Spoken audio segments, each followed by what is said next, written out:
have had to have more Zoom meetings than I normally like. But anyway, next month, as Richard mentioned, we will be doing an in-person meeting. This evening, we're welcoming all the way from New Zealand, Eva Polak, who is going to talk to us about how to be an artist with a camera. Eva told me that she's been practicing Impressionist photography for about 17 years or so. And after the session is finished, I recommend that you have a look at her website, which contains all sorts of wonderful tips and pictures to look at to try and emulate her Impressionist photography. So, without taking up any more time, I'm going to ask Eva to. Yay! Thank you so much. Will anybody be recording? Yes. Yeah, it's recording its own. Thank you. Yeah, good evening, everyone. Thank you so much for inviting me. It's always my great pleasure to share my knowledge and my photography with people. So, the way I prepare the presentation is like the main presentation. It's pre-recorded. It's 35 minutes long. So then we can take this 15 minutes break as you have scheduled. And then after that, you can ask me any questions. And like, I don't believe that there is some kind of secrets to my photography. So I will try to answer to the best of my knowledge. And if the time permits, and if you're interested, I can show you more of my work with some AVs that I have to. We'll see how it goes. Okay, so let's start. Oh, can you let me share my screen, please? Yes.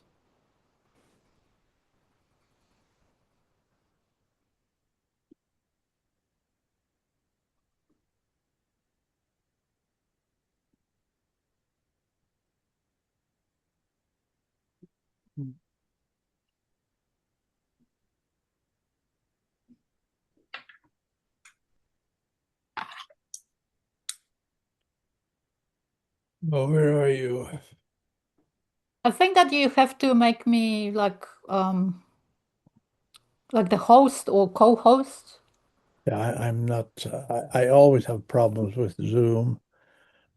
I noticed Richard was sharing his screen, so just one moment, please.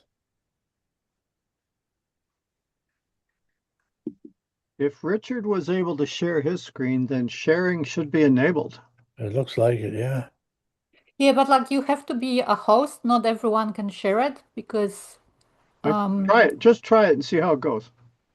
there is only what I can choose from. It's share settings. There is no share screen. Normally I have that option, share a screen. There isn't a button that says share. That's strange because they say Richard was sharing a No, million. no, but like you have to make me a host, not just a participant. Oh, I thought I enabled sharing for everybody. When I click share, The history of photography, which is full of different styles and movements, testifies to the fact that there is more than one way to photograph. Pictorialism, photo secession, avant-garde, group F64, pop art, just to mention a few. All have had I their see a black followers screen. What's and everybody all else have see? had their critics. I see the I'm sure presentation. I see you have images. your own I see preferences, the presentation. just as I do. There is not a style, method, or photographing. If you click on view technique at the top, you can same. click on Eva. In only way. Oh, look, I will. Yes, yes, yes, Yeah, yes.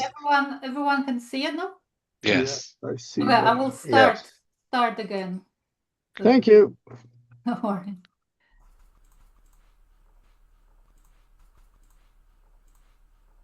The history of photography, which is full of different styles and movements, testifies to the fact that there is more than one way to photograph. Pictorialism, Photo Secession, Avant-Garde, Group F64, Pop Art, just to mention a few. All have had their followers, and all have had their critics. I am sure you have your own preferences, just as I do. There is not a style, method, or photographing technique that can legitimately claim to be the correct and only way. The creative journey is an individual one. Every photographer who picks up the camera and attempts to create an image does so for their own reasons. For some, it is the challenge of creating an exact likeness of their subject. For others, the aim is to capture an effect of light, record a moment in time or a historic event, express an emotion, illustrate or tell a story, make a social comment, challenge preconceptions, bring beauty into the world, or create an object of decoration. Some create images for their own enjoyment, while others with the market in mind. Their hope and aim are to produce a product of beauty, something unique that other people will want to buy. All are good reasons to photograph and valid reason to pick up a camera. As well as differences in motivation, there are differences of methods and techniques. Pinhole photography, black and white, high speed, motion blur, night photography, HDR, and so on. The list of options is very long. Each medium presents a different set of characteristics, challenges, and possibilities. Temperament too plays a part. I could never be a photojournalist. While I admire the craftsmanship and artistic ability of photojournalists, I have never been tempted to even try, simply because I don't have what it takes to photograph conflicts, injustice, and people in distress. As you can see, Viva la difference has much relevance to art and photography. We are all different. Each of us is a unique mix of experiences, preferences, temperament, and personality, which will lead us to make a different decision about what is important to us and how we should create photographs. There is a style to satisfy every person. What is more important is to find what works for you and follow your own passion. Let your own interest guide you. What that is may change over time, but your own style will develop with the time spent with your camera. It is important to know that there are no rules. Obviously, some things do work better than others, but that is the part of artistic journey. Discovering what works best for you, and most importantly, enjoying the process. We are all here because we share one thing: love for photography. Photographs have changed the world, started global movements, led to social change, ended wars, and revealed truth in ways words never could. The power of photography lies in its ability to speak from soul to soul. When we share an image, we are revealing something that is deeper than words, something intimate, something significant about who we are and what we care about. The camera always looks both ways. In picturing the subject, we are also picturing a part of ourselves. Photography is like visual journaling, and what we are drawn to photograph can speak to us in a symbolic way. We all see the same thing, but we see it differently, and our images show others how we see the world. Our intuition recognizes what about a subject or a scene it's calling us to photograph it, even if our minds don't. Photographs are merely the surface of a deeper expression. What do you want to express? Trust yourself. You have something meaningful to say. Instead of judging your limited skills, give yourself permission to play and practice with your camera. Create simply for the joy it gives you. Allow yourself to enjoy the process and let go of the need to create something that others would approve.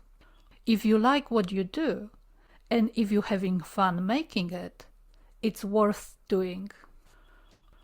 There is magic in the process of making photos. For me, it's the way to express beauty, time, and other emotions and feelings that I can't put into words.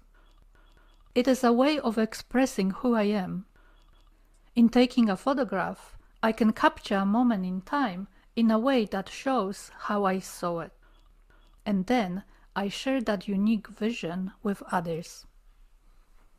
The creative process of photography allows me to be fully present, to see the beauty that surrounds me, and to feel gratitude for the amazing world I live in.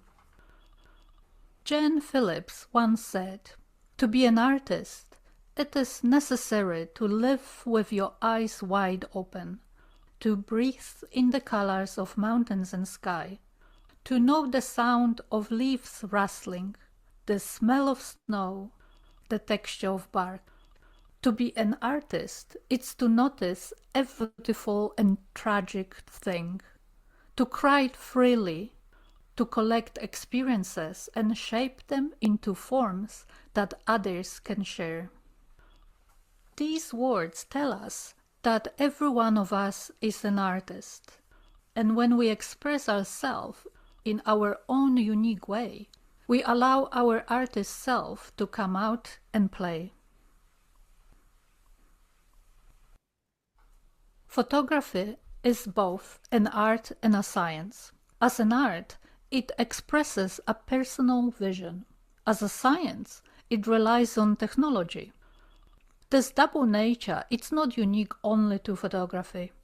Every kind of creative expression has both artistic side and technological side as well. For me, a successful image is not necessarily about accuracy and representation, but much more to do with a personal response and interpretation. I am interested in taking photographs that express how I see what is in front of me. Photographs that show you how I feel when I see something. I want the viewer to feel a connection when they see my photographs. I want my images to touch people on a soul level. This interests me more than the technical aspects of using a camera. However, it is important that we become completely familiar with our camera and lenses and practice the technical aspects of photography so they will become second nature to us and we are no longer have to concentrate on them. Then we can become free to create our images, using our camera and lenses as an extension to our mind and our eyes. To create art that really works, we need to become completely absorbed in our subject matter. And we can't do this if we are anxious about whether we are doing the right thing with our equipment. But we also need to go beyond technical competence to truly see and convey the beauty of a subject and produce a photograph which will evoke an emotional response in those who see it. Helen Keller expressed this idea saying, "The most beautiful things cannot be seen or even touched, they must be felt." For her, water was a cool, slippery splash. Sun was the warm afternoon glow coating her skin. Lily was a sweet-smelling petal, soft and delicate to her touch. How we feel, it affects what we see. When you hold the camera, you discover that the beauty can be found in the most unexpected places. Beauty, it's not about perfection or pristine. It is much, much more than that. You already have the ability to see and respond to beauty. When you are looking at the images that I am showing you right now, you can instantly tell which one you like and which one you dislike. You don't need to think about it. You just know. You have an awareness of the beauty that is built into your subconscious. You already have what is necessary to create beautiful images. What you need to do is to tap into that awareness. When you tap into that reservoir of knowledge that you have locked inside, you will discover your own talent and ability for photography. There is really no end to what you can achieve with your images, as long as you are willing to put in the necessary work. Each day you see many things, almost subconsciously, as routine takes over our life. Each day you see hundreds of scenes so familiar that you never give them a second look. Each day you boil water to make yourself a cup of tea. Each day you glance at the buildings from your window. The ordinary and familiar images seldom get a second look. But the images of familiar things make us alert to the way we look at them. Who would have thought that unmade bed can look like a dramatic landscape? Who would have thought that a plastic salad spoon can be transformed into a sunset? At first, you might have trouble finding things to photograph. Ordinary things look just so trivial and uninteresting. Remember, developing new awareness takes time. Start by taking images at home. Wander through the rooms, photographing. You might not take a single good image for the first few times. Just keep going. Don't give up. Once you believe you can see differently, you will. Many of us hold the belief that we need to get things right the first time. But I think that the best way to learn is to make mistakes. And this is also a wonderful way of finding new ways to do things. In fact, mistakes are often more useful than successes and are far more interesting than repeating things you've already done many times. Push yourself to try new things whenever you can. It keeps you growing creatively. Remember that there is no right or wrong way to be creative. There is only the way that allows you to express who you are.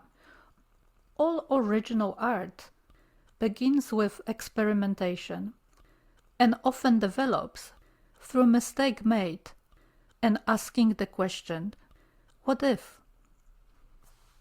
The essential part of creating is in the process rather than the final product. Good images are those made with your heart and your eyes, working together to create a visual language that is uniquely your own. To become an artist with a camera, you will need to return to some traditional values, such as hard work, dedication, and willingness to learn from your mistakes. You have to begin to see the world as a set of options instead of subjects, to see possibilities instead of mountains, to see light instead of people. It is an inward journey that allows you to explore who you are and how you see the world. The camera just captures that vision, nothing more. We each have a highly unique perception of the world around us, seeing it through the lens of past experiences, present beliefs, and learned responses. We don't just use our cameras to make an image. We use every part of ourselves to envision and create it. Vision, it's the intent behind the photograph. It is what leads us to frame an image in a certain way, choose a certain lens over another, or photograph from one angle or another. Without that intent, we are left with accidental photography. Before we create an image, we need to understand what we want to say and how we want to say it. Every day, the light is different. It will never look just like this again. You will never have this day again. Ask yourself, why do I photograph? What I am trying to say? What is important to me? Once you know where your interest lies, you will be in a better position to sharpen the way you observe and see more of what speaks to you. I photograph because I want to share the beauty of the world with others. This can take shape of the way light falls on the water, or the intense green of the morning grass covered in dew. As I mentioned before, we often fail to appreciate the beauty of our everyday surroundings or take them for granted. We need to learn to see the world as if we are looking at it for the very first time. So how do you start seeing a new world that has been there all along? How do we open our eyes to see in fresh and interesting ways? When we are awake with our eyes open, we have the impression that we see the world vividly, completely, and in detail. But this impression is wrong. In fact, at any given moment, we perceive only a tiny amount of the information in our surroundings, just enough to carry us through the task at hand, and we have nothing but our own brain to blame for it. The brain has two distinct sides, the left brain and the right brain. Each is responsible for different things, and each processes information in different complementary ways. The left brain processes written and spoken information. It is logical, rational, sequential, verbal, and textual. It simplifies the vast amount of information it receives to prevent information overload. The right brain, on the other hand, interprets information intuitively, visually, creatively, and emotionally. For most of us, the difficulty in seeing originates from a tendency to rely on the left brain's analytical processing of visual information. The left brain abstracts information and symbolizes it. When processing visual information using the left brain, we register the object we're looking at, but do not really perceive them as they actually appear. We are fully capable of seeing objects as they actually appear, but most of us need to train ourselves to use the right brain more effectively. To become more visually focused, you can, instead of attaching names to all the objects you see, begin describing them in visual terms only. You may say, I like the light shape against the dark, or I like the pattern of light and the purple shape surrounded by green. If you consciously identify the visual aspect of your subject, there is a better chance you will respond to a subject rather than letting your preconceived notions take over your thinking. Every time you approach a subject, you are faced with the same dilemma. The left brain wants you to see it as a collection of nameable items, while the right brain wants you to see it as a group of shapes. Everything you photograph, it's a shape. Every object, it's a three-dimensional form in space. As soon as you transpose that form onto a flat surface of a photograph, you have represented it as a shape. Therefore, to be able to see subjects as shapes, learn to look for shapes created by light, shadows, and color. When creating images, it is easy to get sidetracked by all the confusing information and intricate details. There is so much to see. Your images can become overly complicated. When you find yourself in this situation, try looking for simple shapes first. Concentrate on main objects and try to ignore all the non-essential details. See each object as a single shape. The next step in developing your visual awareness is not only to see a subject's shape, but also to analyze the shape for its visual interest and its ability to contribute to an image. Looking at the object from several different points of view will help you to find which views present the most visually interesting shapes. Composing an image involves organizing shapes, where each shape, like a piece in a puzzle, contributes to the whole. Once you actually see things as shapes, color, and lines, you reach a point where you can create photographs freely and naturally. It's only at this point that your unique personal vision starts to shine through.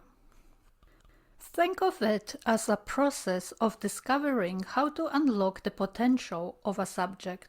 Ask yourself what the fundamentals of the scene in front of you are, and what information you will need to include in your photograph to capture the essence of the subject. Try to reduce all different elements into areas of light and shadow. Creating photographs, it's like a conversation. Regardless of what emotion you wish to express, your body language, gestures, and tone of voice all works together with the words you speak to convey your feelings. Every component needs to be in sync to truly convey a clear message. If one of those elements implies something different, the intention becomes confused. Creating an expressive image which clearly articulates your feelings and thoughts requires much the same unity of elements. Before you start creating your images, clarify in your own mind what you are trying to say, what you find interesting or moving about the scene in front of you. Slow down, absorb nature, quiet your mind, and appreciate the nuances and variety of what's around you. Then just be attentive to your feelings until something grabs your attention. That way you will find a subject with your heart rather than your head. If you slow down and let the subject matter speak to you, you will be less likely to filter the scene through your usual familiar ideas of what a good image or subject is. You will respond with a fresh vision of shapes, lines, and their arrangements in a picture plane. Whenever you are on the photo shoot, look at your world around you as a combination of form, color, and light. Instead of looking for things, start looking for lines, textures, contrast, and patterns. Instead of seeing an object as just a tree, for example, see what shapes you can find in it. What about patterns or textures or shadows? By doing so, you will see that tree, it's not only a tree, but it's also a vertical line, or the color green, or a shadow on the earth. We need to develop the patience it takes to think of the different ways we can express our subject, and this means looking deeply at those subjects from all angles, in all lights, and in all ways, close up, from a distance, as abstract, as lines, as shape, as color, as light. When you photograph, ask yourself if there is another way you could express the subject. Sometimes the slightest change in position or a change in a camera controls can turn a photograph into something special. but don't expect a perfect photo every time. Edward Weston spent years photographing green papers until he perfected his art. This took passion, dedication, patience, and the recognition that even the simplest subjects have much to offer. The best way to improve your photography is to practice and experiment over and over again. Unexpected creative insights only come when you are willing to spend time being in the flow of the process without worrying about the outcome. Experimenting and playing are one and the same to me. I play with no expectations about my results, and I am often rewarded with new creative ideas or a step towards a new ways of doing things. The more you are willing to play and experiment, the quicker your photography will improve, and the more fun you will have doing it. Creativity, it's a process, not a product. There should never be a destination. Photography should be a constant search. Through experimentation, you will develop a way of looking at the subject in a more imaginative way. You will find that one idea leads to another, and that the creative juices begin to flow. You will also discover that there are no boundaries, only those you impose on yourself. In order to make your own personal discoveries, it is important to spend time playing. When you experiment, you are not always in control, but part of the skill is to recognize happy accidents and use these to your advantage. The challenge of working outside your comfort zone can result in some refreshing new work, and without a doubt will make you a better photographer. Let's look now at the 3 basic building blocks of images: light, lines, and color. Light is the most important ingredient in your photography. Without light, photography simply doesn't exist. Light transforms an ordinary image into one with mood and atmosphere. When you realize that it is not so much the subject you are photographing, but the light falling onto it or being reflected from it, photography becomes much easier to understand, and good images are easier to find. Observing and experiencing light, it's a journey. You just need to let the light guide you and make each moment a new discovery. The result may be surprising and fascinating. As the painter applies paint to the canvas, so the photographer applies light to the image sensor. Light is foundation of every photograph and can be used to create mood and atmosphere. The subject matter is only a vehicle to convey the feeling and emotions that light creates. Regardless of whether you are with your camera or not, make a habit of observing light. Pay attention to its direction and strength. In time, you will develop a mindset that will tell you how to position yourself for the best lighting to create a specific look and a specific mood in your photograph. Like each subject, light has its own character. It is the marrying together of light and subject in an appropriate manner that forms very successful image. Time spent simply watching light is never wasted. The result will show in your photography, and you will be able to achieve your creative vision. Everywhere you turn, lines are on display in all forms and sizes: straight, curved, oblique, vertical, horizontal, and even zigzag. Every scene can be reduced to a diverse collection of lines. They can suggest mood and rhythm, create patterns, and indicate direction and structure. Used well, they suggest movement, convey impact, and help to focus attention on the key points of the composition. By their very nature, lines create a sense of visual direction through an image. Horizontal lines suggest calm and quiet, a relaxed comfort. They are stable and secure. Vertical lines are strong and rigid. They can suggest stability. The most dynamic lines are obliques. They provide visual power. They are filled with energy. Look at the lines in the scene and use them creatively.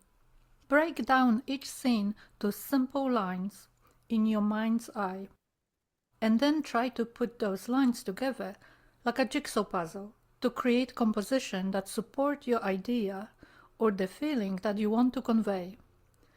Explore different possibilities. You may ask yourself as you're composing your images, are the lines leading somewhere? Do they have the energy you want? How changing their position influence that energy? How you answer these questions will depend on your scene and what you are trying to accomplish. There is no universally right or wrong answer. It depends entirely what you are wanting to create. Color is the most expressively used element of an image. When we look at a photograph, we experience our overall feelings through color. Color can express emotion, set a mood, or describe an attitude. Color can express feelings that we cannot verbalize. You should develop your own intimate relationship with light, lines, and color through constant observation of the world around you. To achieve a new way of seeing, you need to be both patient and persistent. There is no shortcut to creativity. Take the time to learn artistic concepts and techniques. Once you start to see, you will never see things in the same old way again. Growing as a photographer and artist is a lifelong journey. When you choose to follow a pathway of creativity, you will need to take along your intellect and intuition, as well as mastery of techniques. Only you can decide how important photography is in your life. Your creative inner spirit will guide you because the best images comes from the voice within.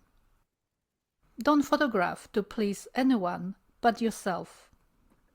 Spontaneity is an essential quality when photographing. It is a matter of finding the right balance between planning what you wish to express and the way you intend to express it, and allowing yourself the freedom to modify things and consider other ideas as the photoshoot develops.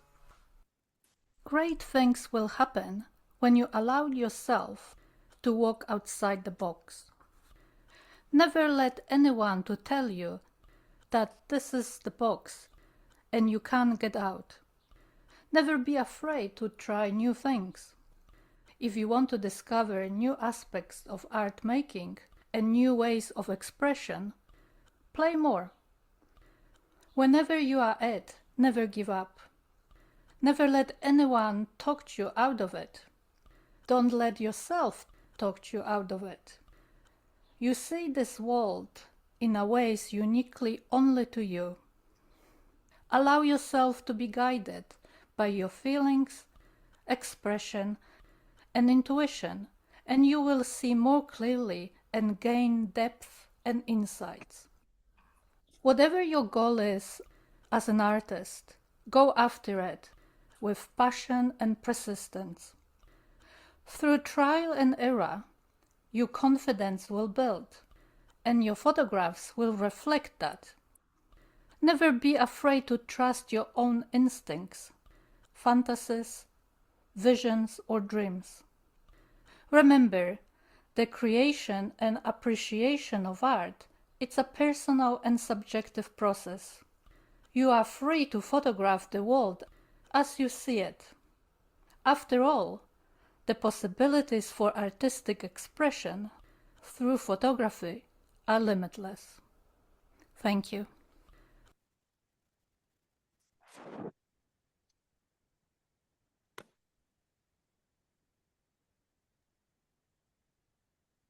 Wonderful pictures. Now I want to know, how can I replicate them?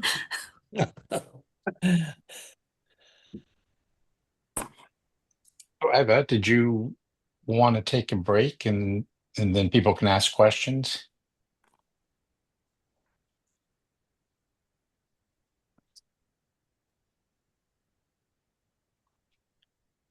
She's on mute. Oh, hello, Eva. Okay, I'm back. Yeah, can you hear me? Stop Yeah. sharing. Yeah. Did you want to take a break now and Oh, then people can if you wanted to ask? take a break, yes. I don't have to take a break. I didn't do anything. I just listened as you did. Okay. So it's up to you.